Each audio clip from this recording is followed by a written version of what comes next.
Good evening traders. ഇന്നത്തെ opening ഒരു 42 പോയിന്റോളം gap അപ്പിലായിരുന്നു open ചെയ്തത്.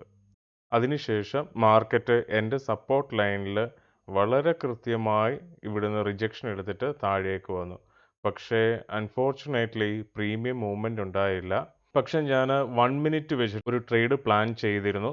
25,900 PE ഈ റേഞ്ചിലാണ് ട്രേഡ് എടുത്തത്. എൻട്രി എന്ന് പറയുന്നത് 115 ആയിരുന്നു. 128 ഫസ്റ്റ് ടാർഗറ്റും 142 സെക്കൻഡ് ടാർഗറ്റുമായിരുന്നു. അത് രണ്ടും നന്നായിട്ട് തന്നെ ഇന്ന് വർക്ക് ചെയ്തു.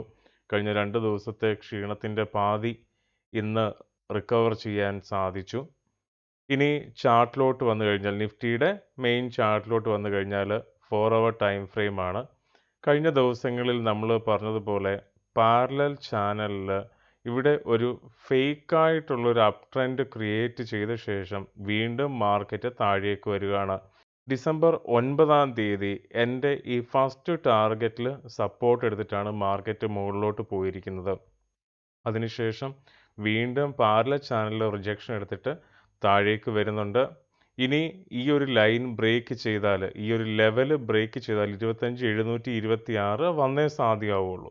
അത് ബ്രേക്ക് ചെയ്ത് കഴിഞ്ഞാൽ അടുത്ത ലെവൽ എന്ന് പറയുന്നത് 25,562 ഈ ഒരു ലെവലിലേക്ക് വരണം. മാർക്കറ്റ് വീക്കായിട്ടാണ് കാണിക്കുന്നത്. പക്ഷേ പ്രീമിയം മൂവ്മെൻറ്റ് തരാതെ സെല്ലേഴ്സ് ഓവർകം ചെയ്യുകയാണ്. അപ്പം ബയേഴ്സിന് അത്ര സേഫായിട്ടുള്ള ദിവസങ്ങളല്ല.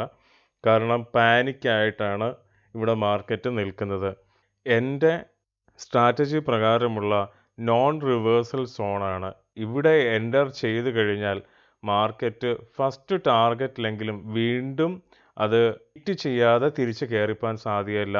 അഥവാ ഇനിയും തിരിച്ച് കയറിപ്പോയാലും ഒരു ഫേക്ക് ട്രെൻഡ് ഇവിടെ ഷോ ചെയ്താലും അത് താഴോട്ട് വീണ്ടും ഇറങ്ങി വന്നിട്ട് ഈ ഒരു ലെവൽ ടച്ച് ചെയ്തേ സാധ്യമാവുകയുള്ളൂ. അപ്പോൾ ഈ ലെവൽസ് മാർക്ക് ചെയ്യുക. അതാത് ദിവസത്തെ ട്രെൻഡ് മനസ്സിലാക്കി അപ്പ് ആൻഡ് ഡൗണും മനസ്സിലാക്കി ഓരോരുത്തരുടെയും സ്ട്രാറ്റജി ഉണ്ട്. അതല്ല എങ്കിൽ ഞാൻ ഗ്രൂപ്പിൽ എക്സ്പ്ലെയിൻ ചെയ്യുന്നുണ്ട്. അതനുസരിച്ചിട്ട് ട്രേഡ് എടുക്കാൻ സാധിക്കുന്നതാണ്. Thank you.